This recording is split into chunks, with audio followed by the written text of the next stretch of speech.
Chimaev versus Luque, that's interesting. And this came from Luque. Luque put something out. I want to say it was on Twitter. Could have been Instagram, but he put something about, hey, Chimaev, you keep saying nobody will fight you and you keep calling a lot of guys out. I've never heard you say my name. Now, that's a great line. That's a powerful line. And I, as a fan, I need to hear stuff like that. I like what Chimaev's doing. And I like that Chimaev's barking at everybody. But now we finally got a few guys barking back. And it's a tough spot. Let me ask you guys from this perspective. Do you want something if you know you didn't earn it? Like, would you ever go to a garage sale and you buy a trophy? You're going to go put a trophy up in your house, but it's not yours. You paid $5 for it. It's somebody else's trophy. Would you ever do that? Because that happens, and that's a weird thing to do. There's medals that are being auctioned off on eBay and Amazon right now. Why did you buy somebody else's medal? Are you guys with me? Do you see where that's weird? I had a guy in high school. When I was wrestling, we have a division called cadet. Now, cadet means 15 and 16 years old. They could call it 15 or 16 years old, but some reason they call it cadet. All right, fine. This kid was winning everything. Every tournament he would win. And we finally get to the state tournaments. He wins the freestyle. He wins the Greco-Roman. Turns out he's 17. He lied about his age. He entered a tournament against 15 and 16-year-olds as a 17-year-old, and he lied. And you just look at it and go, okay, but what's the point of that? Like, all you get for wrestling, it's all intrinsic value. There's never a check. There's never a spotlight. It's all intrinsic. How do you feel good about yourself if you know you broke the rule? And as an older kid, we're taking on the younger kids, right? It was like when Kramer could beat up everybody in the dojo. It's just one of these weird things. And I bring that to you because you got to go through Chimaev at 170 pounds. I mean, let's just look at the players on the board right now. It appears that Leon has done enough. Leon was supposed to fight Chimaev. It was no fault of Leon's own. He didn't get that fight. He beat everybody else. He hasn't lost in 5 years, so on and so forth. Leon would qualify to be absent of the Chimaev roulette and go into a fight right now with Kamaru Usman, what I think is going to happen. Another guy that would qualify is Luque, who's won 7 in a row. And by the way, of those 7, they were in incredible fashion. Okay, great. So we can set those two guys aside because Kamaru is going to need something to do. Kamaru is going to need to stay busy, and Dana's given us one clue to Chimaev, which is Dana guesses that he's about 4 fights away from a title fight. Now, 4 can mean 3, 4 can mean 5. You get it when Dana says 4, about 4 fights away. About a year and 3 or 4 months. Okay. So what the hell are you going to do with him? And the reason I'm asking you this question and I'm juxtaposing it against the trophy at the garage sale or the guy that lied and cheated to be with the cadets, because if you're going to be a number 1 contender and that truly is your goal, but you know in your heart you are not the number 1 guy, number 1 contender is supposed to mean one thing. It is supposed to mean you are better than everybody in the field, and the only challenge and question that still remains is, are you good enough to beat the guy with the belt?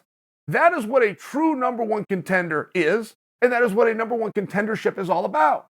So you want to try to become a number 1 contender at 170 pounds, full well knowing you're not, and you're unwilling to prove it because you won't fight Chimaev. Do you want that? I wouldn't want that. It feels weird to me. It sounds weird to me to even say it out loud. I couldn't imagine walking in a room and banging my chest and saying I'm the baddest dude when I know full well that guy can beat me. It's weird. But that appears to be what the 170-pounders are trying to get away with. And they've all banded together, like they've unionized, all on the same con. I'm not going to fight him. Why don't you fight? Oh, you don't want to fight him? Well, you know what? You shouldn't have to fight him, by God. And then this guy says it back to him. They said they should all be calling each other out. Every single one of these guys that refuses to fight Chimaev, the rest of the guys in the division should be pointing a finger and laughing at him. Should knock his ass right on down the rankings. We will always take you at your word. If you say you're great, we will give you a chance to prove you're great. If you say I'm not tough enough, I'm the wrong guy, we will trust you. I've told you guys the story of how Mark Schultz got a black belt in jiu-jitsu, right? Mark Schultz was training with Pedro Sauer and Walt Bayless, and neither one would give him a belt. He had like the blue or the purple. He wasn't even a brown belt. Couldn't get to a black belt. And when he'd go to these practices, he'd clean house. He beat everybody. So he literally went to a department store that used to exist called Meyer and Frank, and he bought himself a black belt. Now, in the world of jiu-jitsu, that just simply can't be done. The other side of it is there are great checks and balances in jiu-jitsu because if you enter competition, you will enter under belt rank.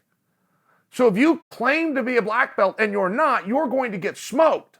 You're going to get embarrassed. You could very easily get hurt. The rules of jiu-jitsu, you're only allowed to do two things: break a bone or strangle the person. Mark Schultz went black belt, and then he showed up in it, and he wore it. He declared himself a black belt, but he also made it clear, if you don't think it's a true black belt, come take it from me. Nobody succeeded at taking it from him, but nobody tried. They all knew where he stood. They all knew that he should have been a black belt. And I only bring that because the right guy will step forward and he'll make the demand. This is how great leaders come. You don't turn in a resume to human resources and then get elected a leader. You step up and you take the spot. And we got a bunch of 170-pounders right now who would like to be number one contender, and they're trying to find paths that avoid Chimaev as opposed to going through Chimaev. And if this little silly game works, then we will have and continue to have number one contenders that aren't the rightful guy, that don't have the balls to go buy their own black belt, who haven't stepped forward and showed any leadership and said, this is my spot, and I'm staying right here. And it just seems a little bit baffling to me, and I really respect the fact that Luque, who has done enough, only Luque and Leon get to not be part of the Chimaev sweepstakes. They do qualify right now off of bodies of work and laurels that have already been succeeded to draw into Usman, and Usman deserves to have work. Usman deserves to have his next challenge and the one after that. We don't want to punish Kamara. So what do you do with the rest of the guys that are trying to get the number one contendership while openly avoiding Chimaev? It seems like there's room for a deal to be made. Hey, you guys all think he's great. I'm willing to go put it on the line. I'm willing to risk everything. If I do it, since I'm the only one willing to do it, by the way, when I beat him, I become number one contender. Does anybody here disagree? It seems as though those are the kind of conversations that you would be having, but you would show some kind of level of courage, because we will trust you. As a community, we will trust you. When Chimaev comes out and says he's great and he can beat anybody at two different weight classes, we put him in there with anybody at two different weight classes. We give him the opportunity to prove that he's as good as he says he is. Turns out he's passing those tests. Where's the rest of the guys? Where's the rest of the guys, and where's this group thought coming from? Because not only are the fellow 70-pounders doing it, the fellow 70-pounders are allowing the other 70-pounders to do it. I won't call you out for being a coward. I won't call you out for having a fake ranking, but don't do it to me, okay? Because we're both playing the same game. We're trying to stay away from Hazmat. Are we all in this together? Put your hand in. 1, 2, 3, team. I mean, it's the strangest thing. I've never really seen anything like it. I've never seen this kind of a fear going through so many guys. I've never really seen an unwillingness from guys who are unwilling to prove something, but they want handed something on the other side. I don't want to prove I'm the number one contender. I want you to make me the number one contender. And I've won 5 fights, and he's won 4, and they're more recent, and I've been ranked this. Shut the heck up. Shut up. And go out there and compete. And if you're not good enough, you're going to have to stay in your division, or you can always go to the garage sale and buy somebody else's trophy. But if you're fighting for fake things anyway, and if the rankings aren't real anyway, you want to be called a number one contender when you know full well you aren't anyway. Come on, man. That's just not the way this game is played.